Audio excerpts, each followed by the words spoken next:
என்ன பண்ணுறோன்னா கல் சாப்பிட்டோம். ஸோ அந்த வீடியோ வந்து நம்மளால் வந்து வீடியோ போட முடியல.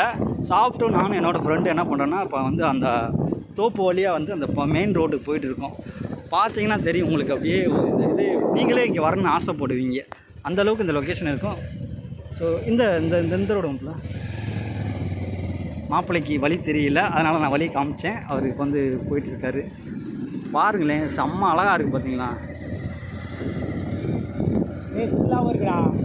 எந்த ஏரியாக்குள்ளே இருக்கோம், எந்த ஏரியாக்குள்ளே இருக்குன்னு நமக்கே தெரியாது. அந்த ரூட்டே நமக்கு வந்து ஒரு புது அனுபவமாக இருக்குது. பார்த்தீங்கன்னா ஒன்னேச்சம்படு பக்கத்தில் ஒரு பையன் அவர் ஓட்டி ஒரு அப்போ இந்த ஏரியா ஒரு பையனாக இருப்பாருன்னு நினைக்கிறேன். ஸோ செம்மையாக இருக்குது. நீங்களும் உங்களால் முடிஞ்சால் ஒரு நாள் வாங்க, கண்டிப்பாக வந்து ஒரு நாள் வந்து என்ஜாய் பண்ணிட்டு போனால் அதுக்கான இடம் தான் இதுவும். ஸோ இதுக்கப்புறம் நாங்கள் எங்கே போகிறோம்னா கீழக்கரை பக்கத்தில் ஒரு பீச்சு, அது என்ன ஊர் அப்படின்னா காஞ்சனங்குடி. ஸோ காஞ்சனங்குடிங்கிற ஊருக்கு அங்கே போகிறோம். அங்கே போய்ட்டு நான் உங்களுக்கு வீடியோ கண்டிப்பாக போடுறேன். நீங்களும் பார்த்து என்ஜாய் பண்ணுங்கள்.